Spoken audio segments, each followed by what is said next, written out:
Le fils égaré se mit donc à dire, jamais nul ne lui en avait parlé. Apostolat Time, c'est une émission de Homocélé Voice consacrée au ministère de la foi.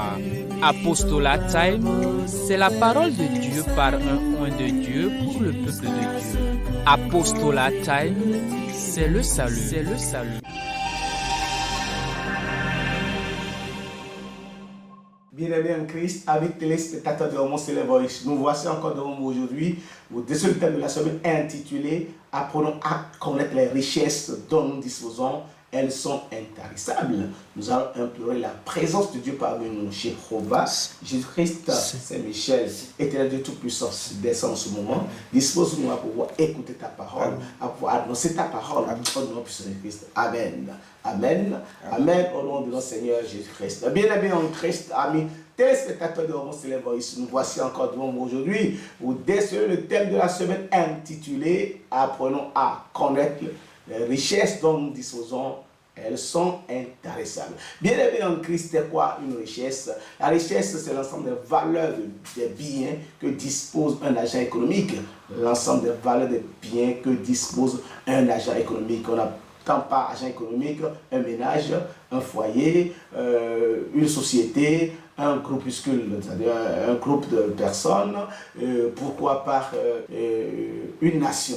Alors, donc, parlons de richesse, nous pouvons avoir deux sortes de richesses. La richesse physique ou charnelle et la richesse spirituelle. À bien-aimé en Christ, il faut aussi noter que quand on parle de deux sortes de richesses, nous avons 8 formes. Nous avons 8 formes de richesse. Il y a la richesse financière, la richesse matérielle, la richesse sociale, la richesse culturelle, la richesse expérimentale, la richesse intellectuelle, la richesse spirituelle. Bien-aimé en Christ. Alors, et lorsque nous catégorisons, nous avons la richesse physique ou charnelle et la richesse spirituelle. Bien-aimés en Christ, qu'ils nous souviennent que le thème passé, dans ce thème, nous avons développé ce qu'est la richesse, c'est-à-dire la bénédiction de Dieu, dans Proverbe 10, verset 22, qui dit la bénédiction de Dieu n'est pas accompagnée de chagrin. Donc quand Dieu bénit, vous voyez, donc nous avons parlé de cette richesse-là, la bénédiction de Dieu. On dit la bénédiction divine rend riche. Alors, ici, nous allons plutôt parler, nous allons nous appesantir plus sur la richesse spirituelle, puisque la richesse physique que nous savons, vous savez, lorsque Dieu bénit dans l'Ancien Testament, la bénédiction de Dieu, soit c'est la progéniture, soit tu as les bétails, soit c'est l'argent, soit le bœuf, etc. Alors, bien aimé en Christ, quand nous prenons Abraham disposait des bétails, vous voyez un peu, des bétails. Abraham n'avait pas la monnaie sonnante et trébuchante. Mais quand on parle de l'Ancien Testament, nous prenons Salomon par exemple. Salomon a été l'homme le plus riche, est resté l'homme le plus riche du monde, le plus riche de l'histoire. La Bible déclare qu'il n'en aura pas de plus riche que Salomon. Mais Salomon ne disposait pas forcément de la monnaie sonnante et trébuchante. Mais Salomon avait des biens et de toutes sortes de nature, vous voyez un peu. Donc, c'est de ça qu'il s'agit. Salomon avait des femmes, avait des enfants. Et tout ça là constituait quoi? Constituait la richesse que Salomon avait. L'intelligence. Il avait de l'intelligence. Salomon avait de l'expérience, Salomon avait la culture, Salomon était sociable. Donc tout cela constituait quoi? La richesse de Salomon, c'est des valeurs, d'accord, que Salomon avait. Voilà un peu, quand on prend Job, Job avait cette valeur-là. Job avait des biens de toute nature. Mais la Bible déclare dans Matthieu chapitre 6, verset 25. Matthieu chapitre 6, verset 25. Qu'est-ce que la Bible déclare? Quand nous prenons, au-delà de tout ça, au-delà de tous ces biens matériaux, qu'est-ce que la Bible déclare dans Matthieu 6, verset 25? C'est pourquoi je vous dis, ne vous inquiétez pas pour votre vie, ne vous inquiétez pas pour votre vie, de ce que vous mangerez, ni pour votre corps, de quoi vous serez vêtu. La vie La vie n'est-elle pas plus que la nourriture? La vie n'est-elle pas plus que la nourriture? C'est une question. La vie n'est-elle pas plus que la nourriture? Cela veut dire quoi? Quand on parle de la vie, ce n'est pas vivre sans manger, ce n'est pas vivre sans se vertir, mais on parle de la vie éternelle. Donc il y a une richesse qui dépasse ces richesses qui sont éphémères, qui sont temporaires, qui sont tarissables. Mais il y a quelque chose qui dépasse ces richesses que nous voyons, ces richesses qui sont tangibles, ces richesses qui sont à vue d'œil, ces richesses qui sont physiques. Il y a quelque chose qui dépasse, c'est ça qu'on appelle la vie. Il s'agit de la vie éternelle. Il s'agit là de la vie éternelle. En réalité, donc, la vie éternelle constitue la richesse spirituelle dont on parle. La richesse spirituelle, il y a une richesse qui dépasse ce que nous voyons. Elle est spirituelle, elle est non tangible, on ne la voit pas. C'est de ça qu'il s'agit. Puisque la Bible déclare Dieu appartient l'or et l'argent. AG 2:8, on n'a pas lu. À Dieu appartient l'or et l'argent. Dieu, c'est Dieu qui possède tout ça. C'est Dieu qui donne, c'est Dieu qui bénit. Quand il bénit, c'est sans douleur. Mais il y a une bénédiction que nous ne voyons pas, mais qui est au-delà de toutes les bénédictions. Il y a une richesse dont nous ne voyons pas, mais qui prime les autres richesses. Nous allons parler de cette richesse-là, qui est la richesse spirituelle.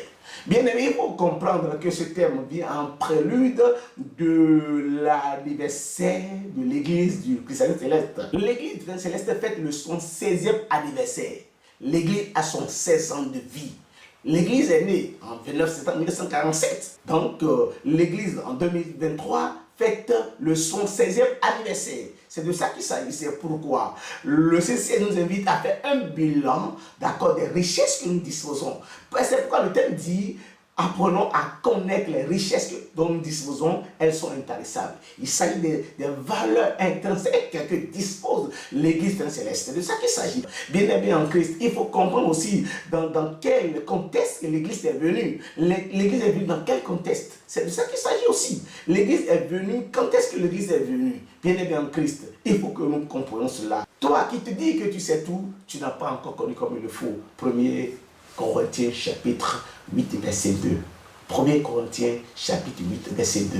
Qu'est-ce que la Bible nous dit? Si quelqu'un croit savoir quelque chose, il n'a pas encore connu comme il le faut connaître. Il n'a pas encore connu comme il le faut connaître. Donc, toi qui crois que tu as connu tout et que tu es au-delà de tout, c'est le moment d'écouter la parole de Dieu. C'est le moment d'être attentif à ce que nous allons dire maintenant, parce que Dieu parle tantôt d'une manière, tantôt d'une autre. Proverbe 9, verset 9 nous dira: oui, instruis le juste et il augmentera son savoir. Oui, toi qui es juste, toi qui détiens le savoir, laisse-toi, reste attentif à cette prédication, à ce développement pour connaître davantage l'église dans laquelle tu es. Proverbe 9, verset 9.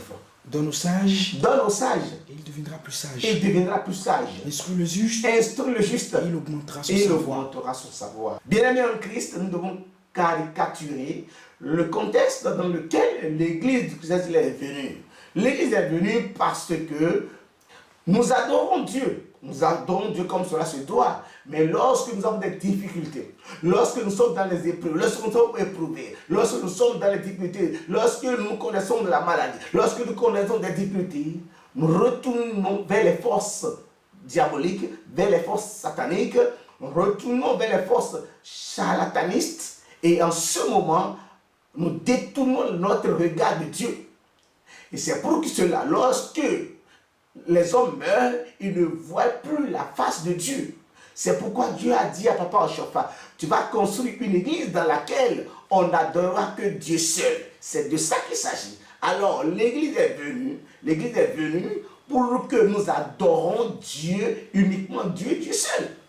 Et l'église est appelée la Sainte Trinité, union de la Sainte Trinité. On n'adorera rien que Dieu, uniquement Dieu dans cette église. C'est de ça qu'il s'agit. Donc l'église est venue et elle est appelée union de la Sainte Trinité. Union de la Sainte Trinité parce que Dieu même est descendu des cieux pour créer cette église. Dieu même est descendu. Il est descendu pour être uni aux hommes. Tel que Apocalypse chapitre 21, verset 3 nous l'a dit. Apocalypse chapitre 21, verset 3, Dieu est descendu. Donc l'église céleste est appelée union de la Sainte Trinité. La Sainte Trinité, c'est déjà une union. Union, le Père, le Fils et le Saint-Esprit. Mais pourtant, on dit union de la Sainte Trinité. Qui nous souviennent que lorsque Papa Archapa était parti, d'accord, pour enregistrer l'église de la Céleste, on lui a demandé, attends, quel est le nom de ton église? Quel est le nom de ton église? Papa Archapa disait union de la Sainte Trinité. Union de la Sainte Trinité, dite Église du Christ céleste. Alors, c'est pour dire quoi? C'est pour dire que Dieu même est descendu, d'accord? La Trinité est descendue unie aux hommes. La Trinité est descendue et cette Trinité est venue, d'accord? Faire une communion avec les hommes pour sauver le monde. Donc, elle est venue avec ses richesses intarissables. Bien aimé en Christ. Quand on parle de richesse intarissable, c'est une richesse qui n'a pas de fin. C'est une richesse qui ne finit pas. C'est une richesse qui est pour toujours, qui est éternelle. Donc l'Église est venue avec ces formes de richesse que nous allons développer tout à l'heure. Apocalypse chapitre 21, verset 3. Et j'ai entendu du trône. Alors, et j'ai entendu du trône Une voix forte qui disait, voici le tabernacle voici de Dieu avec les hommes. Le tabernacle de Dieu désormais avec les hommes. C'est ça, union de la Sainte Trinité. Dieu, Père, Fils et Saint-Esprit, unis aux hommes. C'est ça l'Église céleste. Oui. Il habitera avec eux. Il habitera avec eux. Et ils seront son peuple. Ils seront son peuple. Et Dieu lui-même. Sera avec eux. Alléluia, sera avec eux. Donc Dieu est désormais avec nous. C'est la seule église dans laquelle les trois entités travaillent. Le Père, le Fils et le Saint-Esprit, unis aux hommes, travaillent. C'est ça. Le Père, le Fils et le Saint-Esprit, unis aux hommes. C'est la seule église dans laquelle, donc, cette église regorge beaucoup de valeurs que nous devons faire ressortir. Cette église regorge beaucoup de richesses. Parce que, vous savez, le Bénin, le Dahomey, un pays de vaudou. Un pays de vaudou où le Satan règne. Mais Dieu a jeté un regard favorable sur ce pays pour faire naître son église. Isaïe 65, verset 1er. Ce pays de Dahomey, qui était un pays de sang, un pays de vaudou, qui était même le berceau de vaudou. Mais qu'est-ce que Dieu a fait? Dieu a jeté un regard sur ce pays, d'accord, pour fonder son église, pour faire descendre son tabernacle. Oui. J'ai exaucé ceux qui ne me demandaient rien. Voilà, j'ai exaucé ceux qui ne demandaient rien parce qu'ils se confiaient à leur vaudou. Ils se confiaient à leur vaudou. Mais Dieu dit, j'ai exaucé ceux qui ne m'appelaient pas. Je me suis laissé trouver par ceux qui ne me cherchaient pas. Je me suis laissé trouver par ceux qui ne me cherchaient pas. J'ai dit. Me voici à une nation qui ne s'appelait pas de mon nom. Parce que Israël était le peuple choisi par Dieu. Nous n'allons pas lire Acte 15, verset 14. Israël était le peuple choisi par Dieu. Mais cette fois-ci, Dieu a jeté un regard sur ce peuple de Dahomey. Sur ce peuple, d'accord, qui était dans les pratiques fétichistes. Dieu a écouté ce peuple. Dieu a exaucé ce peuple. Il dit, j'ai exaucé le peuple qui ne m'appelait même pas, qui ne se souciait pas de moi. Oui. J'ai tendu mes mains. Tous les jours vers un peuple rebelle. Un peuple caduc, un peuple qui ne veut même pas m'écouter, qui était enraciné dans le vaudou, oui. Qui marche dans une voie mauvaise. Qui marche dans une mauvaise voie. Au gré de ses pensées. Oui, au gré de ses pensées. Vers un peuple qui ne cesse de mériter en face. Vers un peuple qui ne cesse de mériter en face. Sacrifiant dans les jardins. Voilà, quel est ce peuple? Il sacrifiait dans les jardins. Oui. Et brûlant de l'encens. L'encens sur les briques, oui. Qui fait des sépulcres que ça demeure. Qui fait des sépulcres que ça demeure. Et passe la nuit dans les cavernes. Passe la nuit dans les cavernes, si ce n'est pas le Bénin. Si ce n'est pas le Dahomey. Mangeant de la chair de porc. Si ce n'est pas le Dahomey, mangeant de la chair de porc. Ayant dans ses vases. Dans ses vases. Des mets impurs. Des mets impurs. C'est le Bénin, c'est Dahomey qui se consacre à cela. Mais Dieu a jeté un regard favorable sur Dahomey et a choisi de naître, de fonder son église. Alléluia. C'est pourquoi, qu'est-ce que la Bible dit dans le verset 18? Réjouissez-vous. Nous devons nous réjouir, oui. Réjouissez-vous plutôt. Alors, la Bible dit, réjouissez-vous. Et soyez à toujours dans l'allégresse. Oui, soyez à tout dans l'allégresse. À cause de ce que je vais créer. À cause de cette église que Dieu veut créer. Car Dieu a créé, oui, car je vais créer Jérusalem pour l'allégresse. Alléluia. Et je vais créer Jérusalem pour l'allégresse. Je veux créer un nouveau Bénin. Je veux créer une nouvelle église. Dieu l'a fait. Aujourd'hui, nous fêtons 76 ans. Lorsque l'église était en plein mouvement, il arrivait à un moment où on a tenté de fermer cette église. Il faut comprendre, on a tenté de fermer cette église.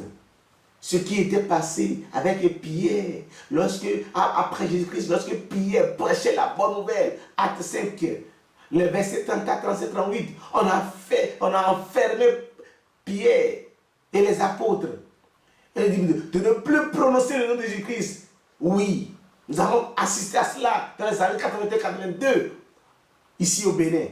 Mais aujourd'hui, l'église demeure. Qu'est-ce que Pierre nous a dit? Actes chapitre 5, le verset 34. Vous allez commencer par le docteur Gamaël. Il y a quelque chose comme ça qui s'est passé au Bénin où l'on voulait stopper l'église. On veut fermer l'église, les années 82-82.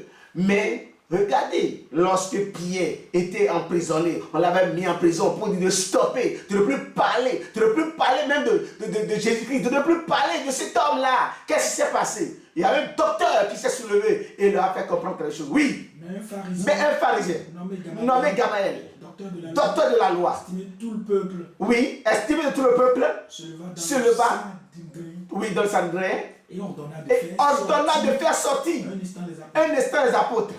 Puis il leur dit, hommes Israélites, regarde à ce que vous allez faire à l'égard de ces gens, car il n'y a pas longtemps que parmi Tédas, qui se donnait pour quelque chose et auquel se ralliaient environ 400 hommes. Il fut tué. Et tous ceux qui l'avaient suivi, n'avons-nous pas connu d'autres églises avant l'église céleste, mais qui ont été fermées parce que il y a le vaudou qui était en force, qui dictait sa loi au Bénin. On a fermé, on a tué les prêtres dans ce pays, qui nous souviennent. On a enfermé des prêtres, on les a tués, on les a envoûtés. Mais l'église a demeuré. L'église de chrétienne a demeuré. Allez-y. Il fut tué. Et tous ceux qui l'avaient suivi. Fut mis en déroute et mis à néant. Oui. Après lui. Parut le Galiléen Judas à l'époque du recensement. Et il attira du monde, oui, à son parti. Il périt aussi. Et tous ceux qui l'avaient suivi furent dispersés. Et maintenant, je vous le dis, ne vous occupez plus de ces hommes. Ne vous occupez plus de ces hommes. C'est ainsi on a laissé l'église des célestes s'en aller jusqu'à aujourd'hui. Oui, allez-y.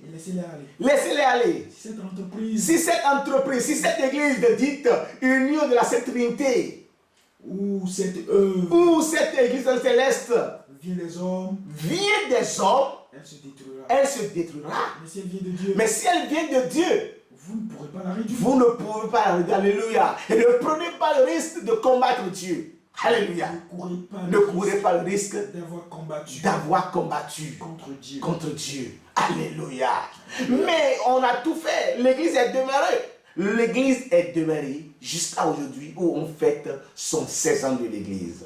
Vous voyez, Papa Oshofar, le fondateur de l'église, a travaillé 38 ans dans l'église. Il avait 38 ans, il a travaillé 38 ans et il a son 16 ans pour être rappelé par Dieu. Aujourd'hui, l'église même a une durée de vie de son 16 ans. Quelle grâce! Crions Alléluia! Crions Alléluia! Crions Alléluia! C'est pourquoi le Saint-Siège nous interpelle sur certaines choses. Et nous devons maintenant apprendre à reconnaître les richesses intéressantes dont dispose cette église-là. Ah oui, les richesses. L'église est venue, Dieu a missionné Papa Oshofar pour dire, part à une mission d'évangélisation. Donc l'église est venue. L'église d'abord, elle est descendue. C'est le tabernacle de Dieu. C'est la première richesse du Bénin et de l'Afrique. L'église en elle-même constitue une richesse intarissable du Bénin, de l'Afrique et du monde entier. C'est une richesse que nous ne devons pas ignorer. Nous ne devons pas dédaigner. Alors l'Église est venue en même temps par la parole de Dieu. Dieu a missionné Papa Chafa d'aller prêcher l'évangile dont l'Église est basée sur la Bible. Qu'ils vous souviennent que la Bible n'était pas à la portée de tout le monde. C'est l'Église céleste qui a mené la Bible. C'est l'Église, à partir de cette Église, que tout le monde a commencé par lire aisément la Bible. Alléluia. Il faut que nous reconnaissions cela et que quand on est africain, que nous soyons fiers de cette valeur, de cette richesse dont dispose l'Afrique, l'Église du Père Céleste. C'est la seule Église, d'accord, qui est née en Afrique, qui a été fondée en Afrique, qui n'a pas été mêlée des Occidentaux. Nous devons réjouir cela. C'est une valeur. Nous devons nous enorgueillir pour cela. Bien-aimés, ce n'est pas tout. L'Église est basée sur la Bible. L'Église est basée sur la Bible, c'est encore aussi une valeur. Quand on parle maintenant de richesse, l'Église est venue avec les miracles. Dieu a dit à Papa Chof, je t'envoie et je t'accompagnerai de miracles pour que les gens puissent te croire. Effectivement, la Bible déclare dans Jean 4, verset 48, si vous ne voyez pas des miracles et des prodiges, vous ne croirez point. L'Église est venue avec des miracles dignes de nom. Papa Chof a ressuscité des morts plus que Jésus-Christ. Il faut que vous compreniez cela. Jésus-Christ même a dit, il dit, si vous avez de la foi, et vous allez faire les miracles que j'en ai fait. Papa Chofa, quand on compte les morts que Papa Chofa a ressuscité, il en a ressuscité que Jésus-Christ. Ça. C'est la parole de Jésus-Christ qui est en train d'être réalisée. Vous voyez un peu, oui? Jésus lui dit, si vous ne voyez pas des miracles, et des prodiges, vous ne croyez pas. Merci, vous ne croyez point. C'est pourquoi Dieu, lorsque Dieu a envoyé Papa Chofa, il lui a doté des miracles, il a donné une force de miracles. C'est l'accomplissement de ce que Marc chapitre 16, verset 17. Voici les miracles qui accompagneront ceux qui auront cru en mon nom. Ils chasseront les démons. Ils parleront de langue. Ils saisiront des serpents. S'ils boivent quelques brouillards mortels, il ne leur fera pas de mal. C'est ça. Donc Papa Chofa était doté. Ils imposeront les mains sur les malades. Ils seront guéris. Alléluia. C'est ça. Papa Chofa était doté de cette force de guérison miraculeuse. Et en ce moment, il faisait quoi? Il guérissait les malades. Il ressuscitait des morts. C'est de ça qu'il s'agit. Alors, d'autres valeurs de l'Église, d'autres richesses. Nous parlerons, d'accord, des richesses, d'accord, intarissables. Intarissables, oui. Quand on parle de richesses spirituelles, elles sont intarissables. La vision. Nous avons la vision dans l'Église. Aujourd'hui, la Bible nous déclare dans Proverbe 28, verset 19, que un peuple sans révélation, c'est un peuple qui n'a pas de frein. Un peuple sans révélation, c'est un peuple qui n'a pas de frein.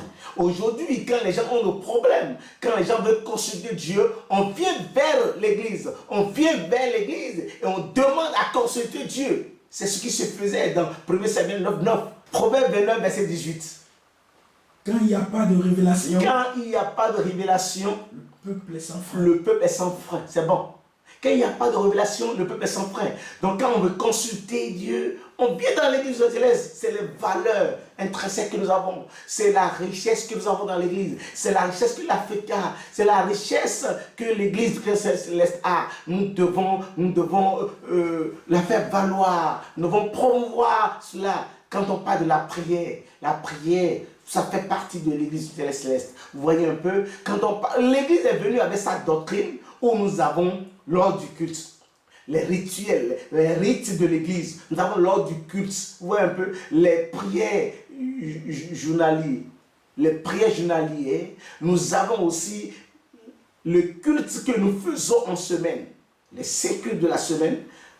Donc l'Église est venue avec les chants. Nous avons les cantiques, les chants de l'Église. Et dans ces chants, vous avez déjà la lecture de la Bible.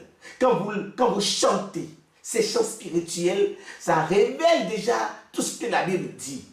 Donc l'Église est venue avec ces principes-là. L'Église en son sein a ses prescriptions et ses ordonnances. Quand tu es chrétien céleste, tu ne dois pas manger du porc. Tu ne dois pas manger parce qu'on sait que l'Afrique, c'est-à-dire principalement le Béninois aime cela. Alors, on nous a retranché ça. Tu ne dois plus manger pour être confondu aux païens, pour être confondu à ceux-là qui adoraient le diable, etc. Parce que le texte nous a dit ça que c'est des nourritures impures. C'est des nourritures impures. Nous ne devons pas manger cela. Nous sommes déjà quelqu'un de pur devant Dieu. Bien-aimés en Christ, c'est cette valeur que nous devons prôner. Aujourd'hui, nous exhortons les jeunes de l'église là, qui ne connaissent pas encore ces valeurs, la richesse que l'église a menée, qui consultent les anciens, qui consultent les archives, qui consultent les documents de l'église, qui consultent les règlements, qui consultent les interdictions. Nous avons des interdits de l'église. Nous en avons assez. Le chrétien céleste ne doit pas boire de l'alcool. C'est interdit. Toute boisson alcoolisée, c'est interdit dans l'église.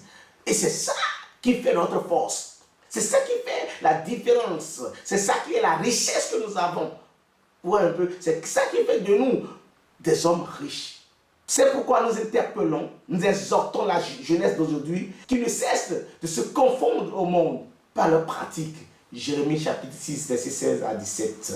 Jérémie chapitre 6, verset 16 à 17. Qui dit quoi? Ainsi, parle l'Éternel. Parle l'Éternel. Placez-vous sur le chemin. À nous jeunes aujourd'hui qui ne veulent pas connaître l'Église, qui ne veulent pas apprendre à reconnaître les valeurs de cette Église, les valeurs que l'Église dispose, oui. Placez-vous sur les chemins. Placez-vous sur les chemins. Regardez et demandez quels sont les anciens sentiers. Quelle est la bonne voie? Quelle est la bonne voie? Marchez-y. Et marchez-y. Demandez à marcher sur la bonne voie. Et vous trouverez le repos de vos âmes. Alléluia. Et vous trouverez le repos de vos âmes, qu'est la vie éternelle. C'est pourquoi le thème dit, il amassez. Il y a Matthieu, je crois, Matthieu 6, verset 19 dit, amassez plutôt les trésors dans le ciel. Ne vous amassez pas les trésors sur la terre. Ne vous amassez pas les trésors sur la terre. Où la terre et la rouille le détruisent. Et où les voleurs percent et dérobent. Mais amassez vos trésors dans le ciel, où la terre, où la rouille ne détruisent point, où les voleurs ne percent ni ne dérobent. C'est de ça qu'il s'agit. Alors comment amasser ces trésors? C'est de suivre les prescriptions de Dieu, c'est de suivre les ordonnances de l'Église céleste, c'est de se conformer aux prescriptions de l'Église pour avoir la richesse intéressable qu'est la vie éternelle. Et donc, ne nous conformons pas au siècle présent. Alors qu'est-ce que la Bible déclare dans 1 Corinthiens chapitre 15 verset 19 pour finir, pour clôturer? 1 Corinthiens chapitre 15 verset 19. Si c'est dans cette vie seulement. Mon frère, toi qui m'écoutes en ce moment, mes soeurs en Christ, toi qui m'écoutes en ce moment, si c'est dans cette vie seulement que nous espérons en Christ, que vous espérez en Christ, nous sommes les plus malheureux que les bien-aimés, la Bible déclare que vous êtes les plus malheureux de tous les hommes sur terre. Pour ne pas être malheureux, confie-toi au Seigneur. Sois sûr que la vie éternelle dont on parle, c'est la richesse intarissable. Que le Seigneur Dieu Tout-Puissant nous bénisse. Que le bon Dieu soit loué. Au nom de Christ. Jéhovah, Jésus-Christ, Saint-Michel, Dieu le Père, le Fils et le Saint-Esprit, apprends-nous à connaître les valeurs de cette Église du cœur céleste, apprends-nous à connaître la profondeur de la richesse que tu nous as donnée afin d'hériter la vie éternelle, qu'est le paradis, au nom de Jésus-Christ. Amen, Amen, Amen, au Seigneur Jésus-Christ. Alléluia.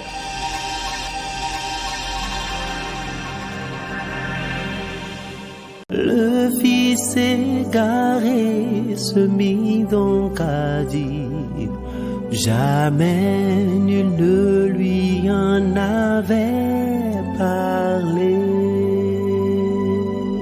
Apostolat Time, c'est une émission de Homoselect Voice consacrée au ministère de la foi. Apostolat Time, c'est la parole de Dieu par un oint de Dieu pour le peuple de Dieu. Apostolat Time, c'est le salut. C'est le salut.